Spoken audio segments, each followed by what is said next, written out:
Ever wonder what the most important thing to do is if you have diastasis recti? I'm going to tell you. Hi, I'm Polly. I'm a pelvic floor physical therapist and founder of No Kegels University.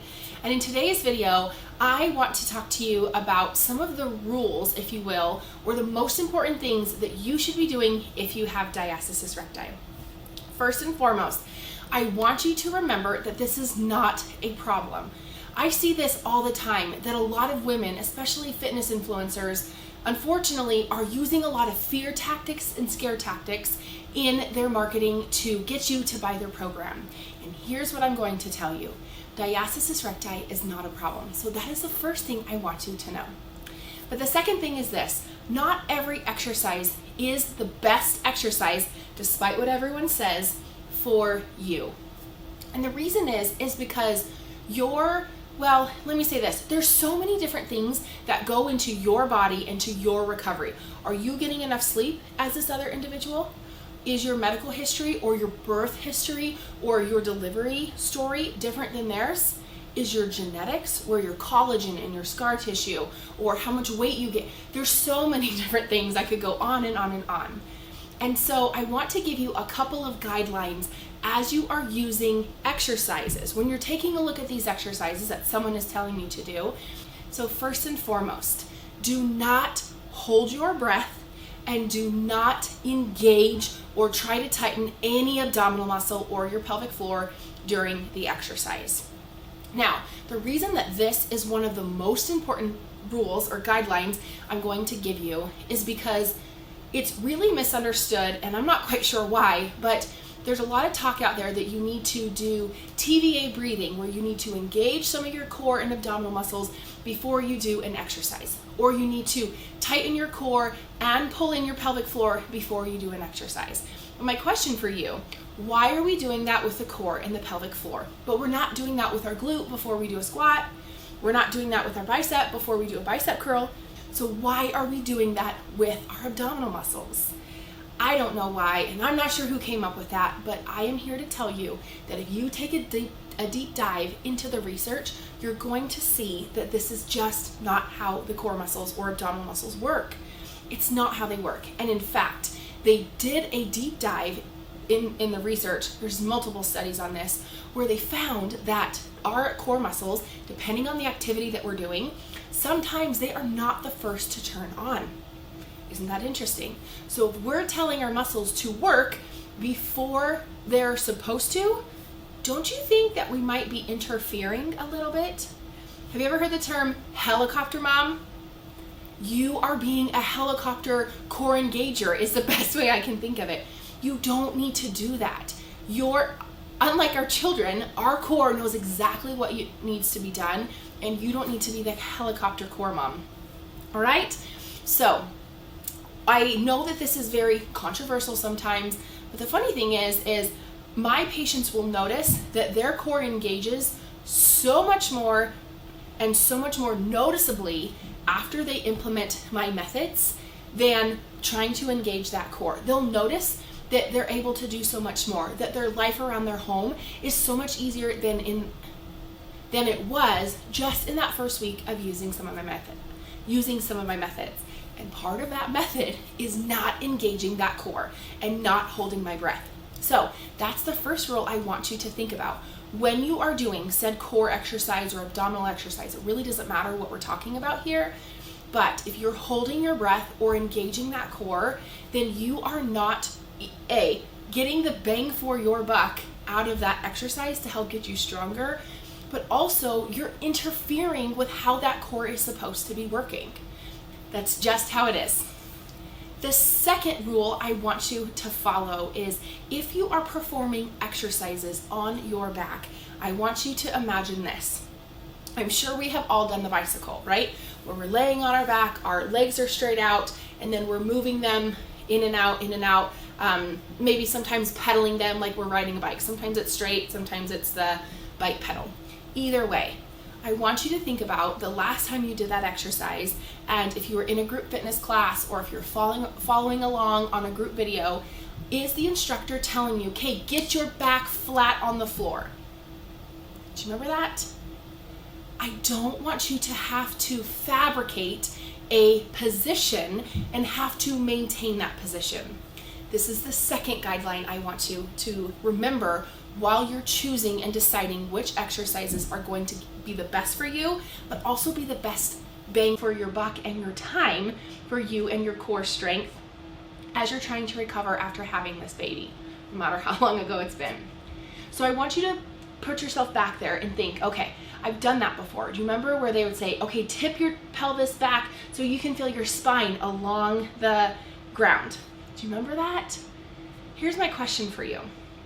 Is your back and your bum, booty, whatever you want to call it, is it one straight line when you're standing up?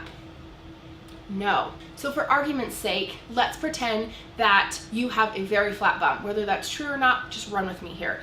When you stand up, is it actually a straight line from your spine all the way down to your bum, or is there a little bit of a curve? Well, yes, there's a curve because of your bum, but also there's a little bit of a curve in your spine too, right?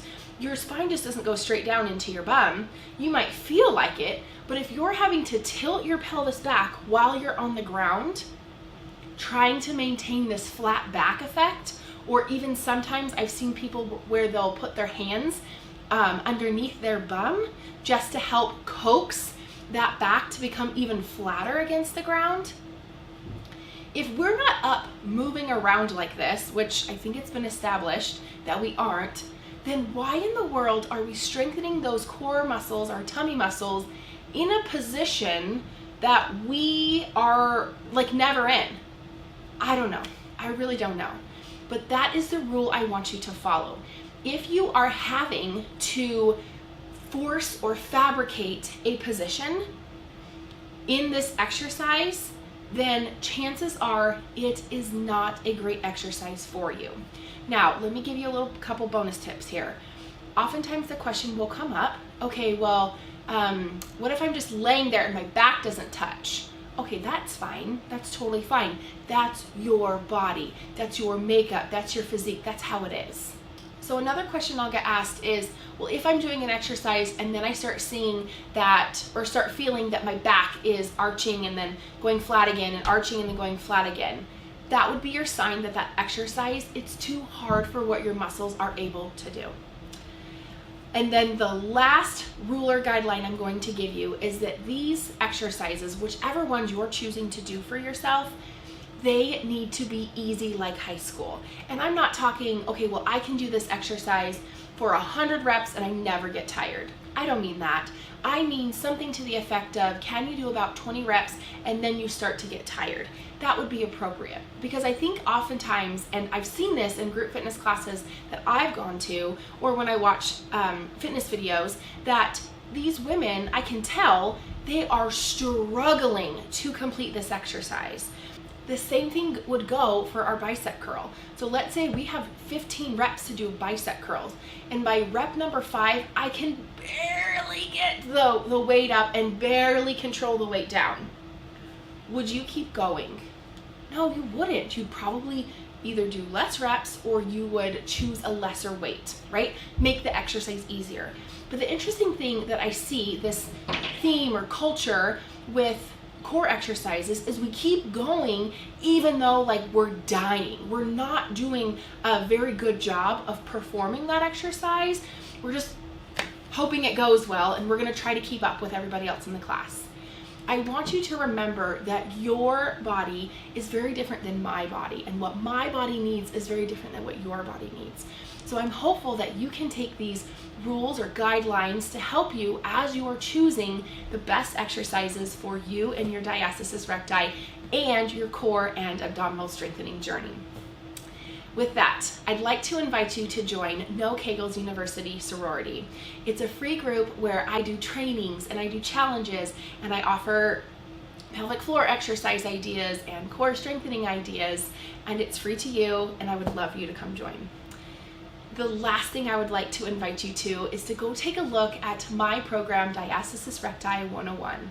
It's an online program where I walk you through some of those rules, but so many more, where you can design a program that's specific to you and your body and your story. I'll also give you several trainings on the diastasis and core, so you know exactly what you're looking for in a particular exercise. I'm going to give you more exercises to choose from throughout your journey, but you'll be able to use those rules and guidelines that I will have taught you to help decide if that's the best fit for you.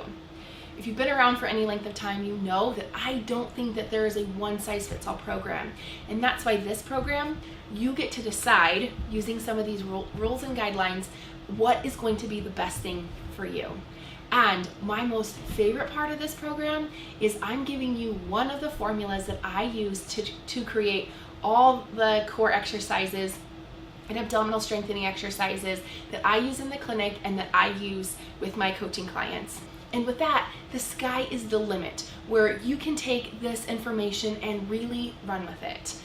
And if you are just confused and you're not sure if this is going to be a good fit, or you need help with something else, be sure to schedule a Your Pelvic Floor and Core's Next Step call with me. And with that, remember, you're an heiress and a queen and everything in between. See you in the next one.